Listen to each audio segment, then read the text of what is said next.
এইভাবে দাগ পিছনে তাকে দেখে ডাক্তার নেই, ঘর তো ধোঁয়ায় অন্ধকার। মানে ডাক্তার ভয় পালাই চলে গেছে।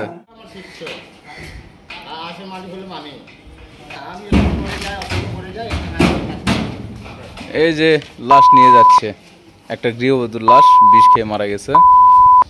মুসলমান না হিন্দু ওই লাশ? মুসলমান। পুত্রা তো আপনাদের ওস্তাদ নাকি?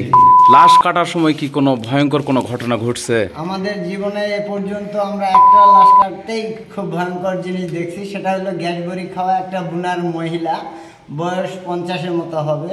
ওর পেটে যখন চাকু মারা হয় অনেকটা গ্যাস বড়ি খাইছে, পেটে গ্যাস হয়ে গেছিল। এই কারণে বাইরের অক্সিজেন পাওয়া মাত্র আগুন জ্বলে গেছে। এটাই বাংলাদেশের মধ্যে প্রথম রেকর্ড মরা কাটতে পেটে আগুন। মানে এতটাই গ্যাস হয়েছিল যে পেটে দিয়ার সাথে একটু ফুটা হচ্ছে আর আগুন বাইরের অক্সিজেন দিয়ে ঢুকছে আর আগুন জ্বলে। তারপরে ভয় পান নাই? ভয় তো অটোমেটিক্যালি হবে। তারপরে মরার পেটে এর আগে একটা কাটেছি, এরকম ধোঁয়া বার আছে, আগুন জ্বলে না। আচ্ছা, সঙ্গে ইয়া করলাম সেটা তো এইভাবে দাগ পিছনে তাকে দেখে ডাক্তার নেই, ঘর তো ধোঁয়ায় অন্ধকার। মানে ডাক্তার ভয় পালাই চলে গেছে। যাই আর স্যারে ফোন দিয়েছে, বলে ভয়ের কোনো কারণ নাই, এটা হবে। ও আচ্ছা আচ্ছা, মানে আপনাদের এই ঘটনা থেকে ডাক্তারই পালাই চলে গেছে। তো আপনারা ভয় পান নাই যে সাহস হয়ে গেছে?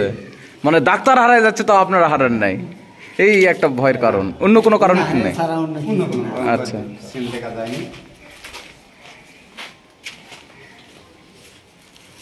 এই সে পুত্রা ওস্তাদ চলে আসে নাকি? এটাই মূল ওস্তাদ, শিষ্য এই দুইটা। আচ্ছা, ওস্তাদ আবার কি দেখাবে? আচ্ছা,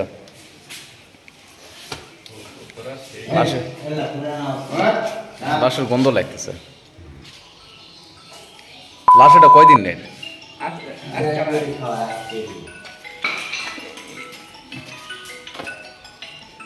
এই যে চাকু, এই চাকু দিয়ে তো মানে কিছুই কাটবে না, একটা সুতাও কাটবে না। হ্যাঁ, সরকারি ভাবে কোনো জিনিসপত্র নাই।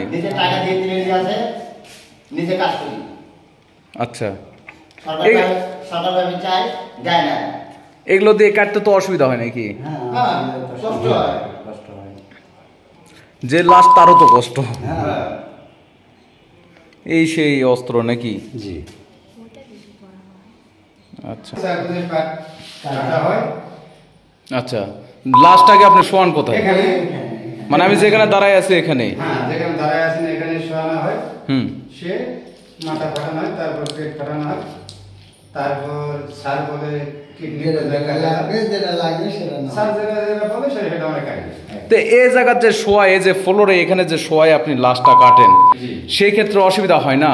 হ্যাঁ, অসুবিধা হয় তো হয়, সাময়িক। একটা টেবিল থাকলে তো ভালো হতো।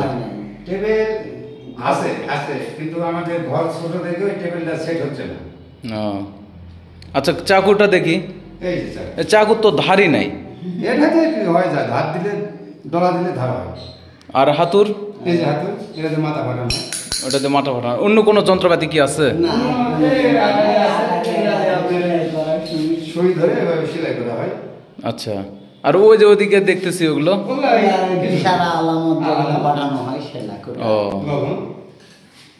লবণটা কি কাজে ব্যবহার করেন? নষ্ট যেন না হয়। অনেক সময় রাজশাহী বা বগুড়াতে পাঠাইতে গেলে তো 2-3 দিন সময় লাগে যায়।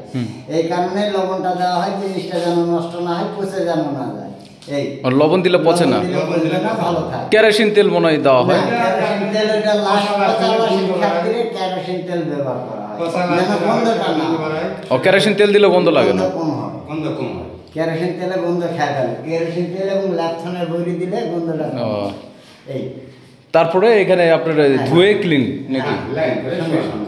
এই ছিল নওগাঁ সদর হাসপাতাল লাশ কাটা ঘরের চিত্র নাকি?